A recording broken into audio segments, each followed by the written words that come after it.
One of the most difficult things to simulate in wargaming, or at least in war games that are actually fun to play, is sieges. Sieges are just very complicated to turn into fun simulations because of the static nature of the event, because of their protracted length, because a lot of the time nothing happens, and then that nothing is punctuated by skirmishes, sorties, small things here and there. Now, Worthington Games has come up with a new game system called Great Sieges, and they may just have solved the dilemma of representing a siege in wargaming.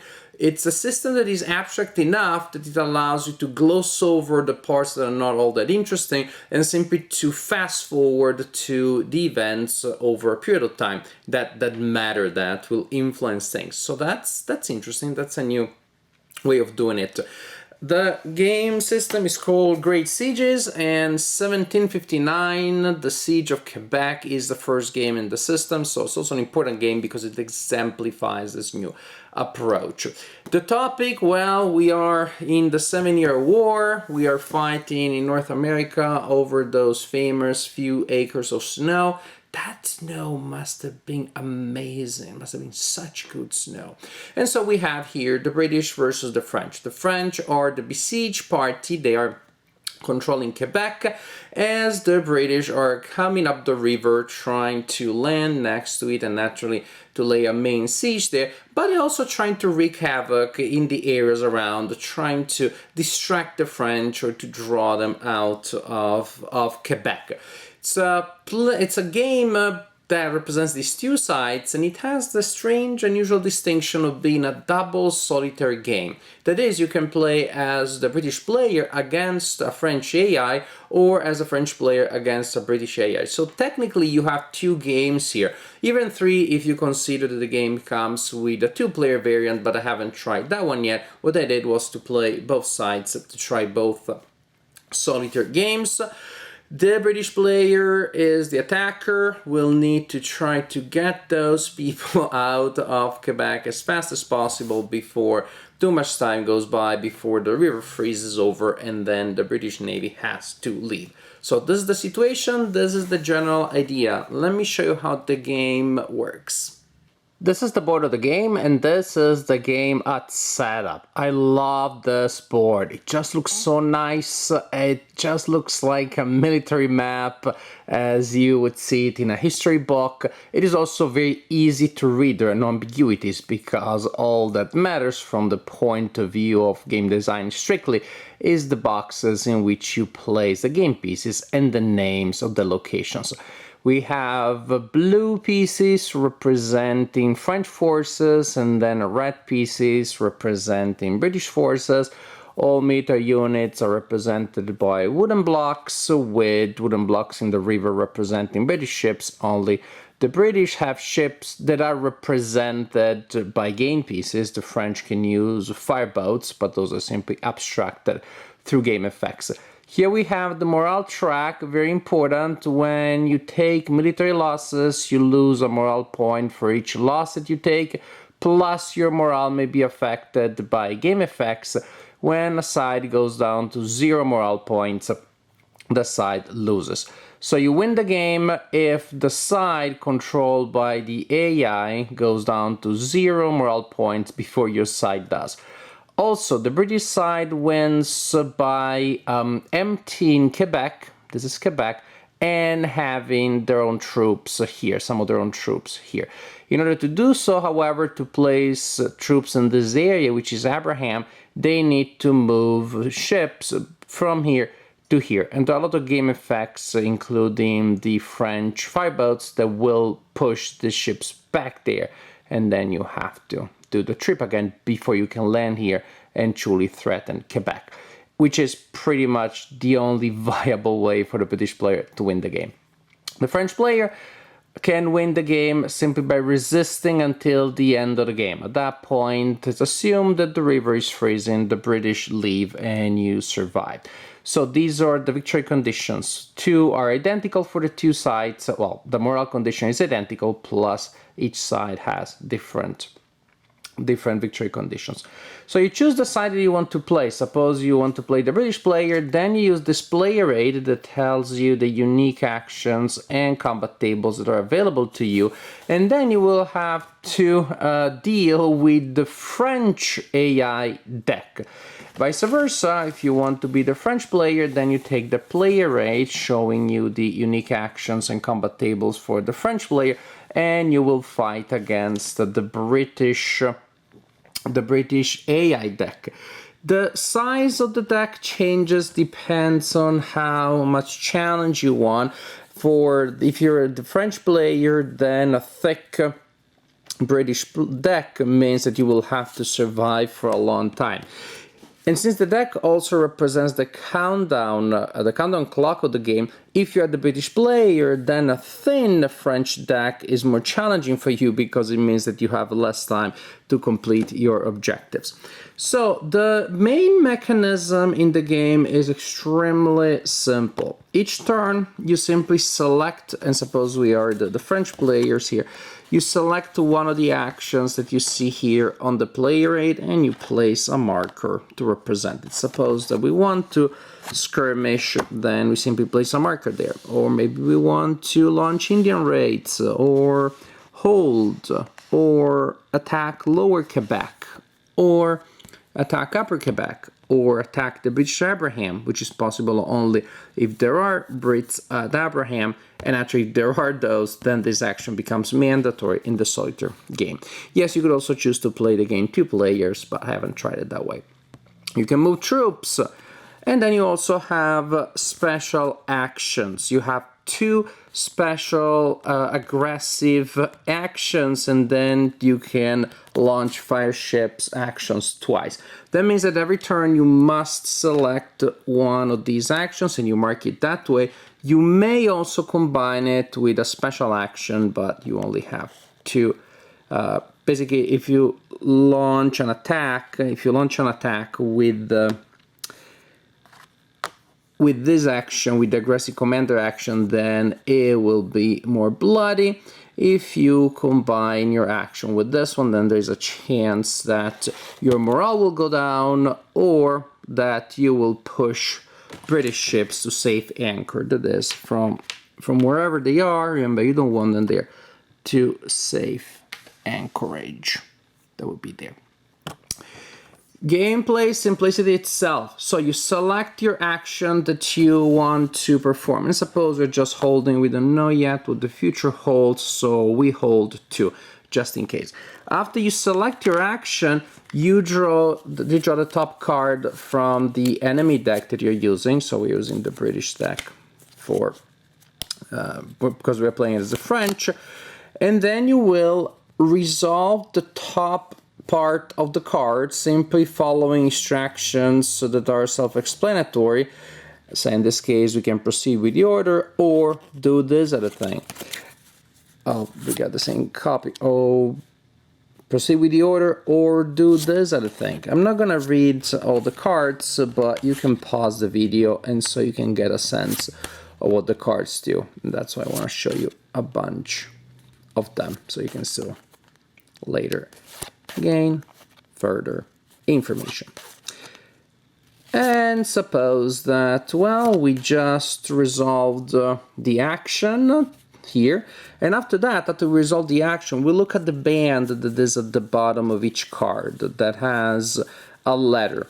That indicates the column on the combat table of the action that we selected that we're going to use. So if, for example, remember we had decided to hold, and this is the action, then we will roll a combat die on the B column of this table. If we decided still to hold, but the enemies did this, then actually we're going to use the D combat table of that, or the combat table, the D column of that combat table. Simply put, then you roll the die, you cross-reference the column you're using with the result, and that will give you a number in a red or light blue background, and that is simply the number of military units that you lose. And that also, remember, will affect morale. There may be other effects, such as you're trying, for example, to move troops, and then you may fail and your morale is damaged, or you may be able to move effectively and things like that. Sometimes you attack the morale, sometimes you attack the troops, which also means that will damage the enemy's morals. Indian raids, for example, will affect the British morale. So this is pretty much the general idea, really. It's that simple. If you're also using a special action, remember to also roll a second die and to apply the modifier, to apply the result and add it to whatever result you got in the main action. Continue like this. Each turn select an action, mandatory, plus possibly an aggressive action. Draw a card, resolve the effect, determine the column that will be used to resolve your action. Roll the die, apply the results, and repeat like this until one or two sides, possibly you, but not very likely you, will win the game, will meet the victory conditions for the game. First thing to say, I like this game, no doubt. It's a fun game. Not both sides equally. There's one side that I like a lot more than the other, but we'll talk about that later. Before that, I want to address some concern that maybe you have, which is, but is this a word game? To me, yes, it is. Not every word game has to be about micromanagement, I believe, and I said this in one of my first reviews almost 10 years ago. You can have a word game which is the bird's eye view level, maybe from the point of view of the politician, or in any case of the person in command of a large force, and that is just the point of view of that person that is not going to go around and micromanage and make sure that for the troop to go from point A to point B, you are going through all of the intermediate points, which is in a sense what you do in so many war games when you're just counting access and measuring line of sight, etc, etc, etc. Here you are an idea kind of guy, an idea kind of commander. I want fighting to happen in that area. And maybe will happen on one side of the river rather than the other, closer to the villages or closest to this other area, but it will happen in that area. You don't need to see if in fact your troops land there and then there's a zone of control and then instead of fighting there they fight to access, etc, etc, etc. You're a commander, you give orders, and after a while somebody tells you how it went. It has that perspective, which to me is perfectly legitimate. It's not the only way in which we can play war games, and here we have a lot of war games in the background which have a tactical level, which have more detail in representing movement and action. There's a game that is so much more about the effects, and so in a certain sense, again, it skips what happens between when you give the order and when you hear the result. You can imagine what happened if you took a lot of damage and the opponent didn't, but the game doesn't linger on those elements. Because of this, then you have a flow of events which is constantly interesting, it's constantly stimulating, new things happen all the time. Although you can imagine that in the situation represented, these are precisely those moments of interesting activity over a larger period of time that per se does not need to be represented at an equal level of detail. To me, this is a really interesting way of representing a siege, precisely because we have constant action and we're just fast forwarding to the interesting moments. And again, the fact that it feels abstract because you give a command and you hear the response doesn't bother me at all, doesn't make the game any more war gamey to me. There is considerable luck element, there is no doubt about that, and that may be a turn off for some of you. Luck is the realm of uncertainty. Luck is the realm, yes it is, luck is the realm of uncertainty. I'm so deep, I think I'm gonna get that tattooed across my chest. But I also wanted to say that war is a realm of uncertainty. Ooh, even deeper, tattooed on the back. So, I don't mind that there is a lot of luck here.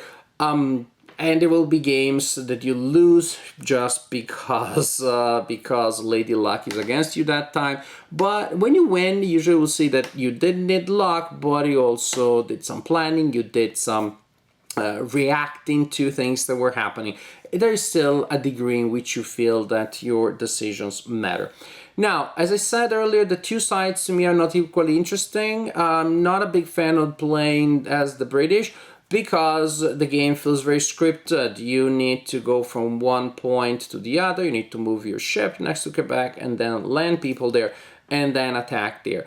And that's pretty much what you have to do, and so you may spend a lot of time trying to do the same action. It can be very frustrating if you keep rolling to move your ships and you can't get there because literally nothing happens. You roll, fail, okay, roll again, fail, okay, roll again, fail, okay, roll again, fail. True, as you roll, the deck is diminished and you're getting closer to the end of the game, but you really don't get the feeling that a lot is happening, and that can be frustrating. It's very different from the point of view of the French player because, well, you want to keep these people at bay and they're just bad and you're thinking, why don't I just sit in my Quebec and hold and wait? Because there are game effects that will punish you if some of your areas around the map are depleted. So you attack because you want to reduce the strength of the British there, you want to reduce their morale there, you want to exploit game effects, and then you will move troops to fill in the gaps. You can decide not to, then you're taking the penalties. But even in a sense, if you decide for inaction, then it's a choice, then it's a decision, that it's a game decision, so that's fine. I find that the French side has a lot more options, a lot more things to do, interesting things happen all over the map, and there's more of a sense of dread, there's more of a sense of like, this is where we are and they're coming to get us. As you see, your forces diminishing, your morale plummets, but hopefully also the British one does. I just found there's more variety in gameplay, more interesting decisions from the French side. The frankly, to me, that is the interesting side. And if that's all the side, that was the only side, I guess that would be okay. You have a lot of solitaire games in which you only play one side. Yeah, you haven't had the bonus of the second side, and I hope you like it more than I did. To me, that was not super interesting. I haven't played the two-player option, so I cannot comment on that. But what I can tell you is that I enjoyed this game. I enjoyed the general idea. I enjoyed the implementation, especially from the French side. I hope to see more games in the system. I can't wait for a Siege of Sevastopol game, for example. And just so many other interesting historical situations that just didn't make for interesting games, maybe until now. I think this is a very promising system. I liked it a lot. I can't wait to see where it goes. But for now, I can tell you that 1759, the Siege of Quebec is a solid game, especially on one side rather than the other, but still, solid game.